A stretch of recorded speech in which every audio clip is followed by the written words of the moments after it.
उल्टा करके ऐसे ऊपर नीचे निकाल दो।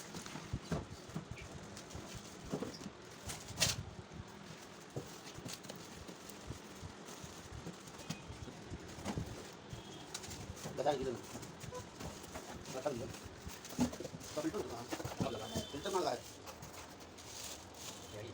फिल्टर होना चाहिए ना जिसमें फिल्टर वाला लगता है वाला तो नहीं जानता हूँ जान हाँ जान गया क्या है, देखा लिखा है नंबर फिल्टर जिस फिल्टर का है।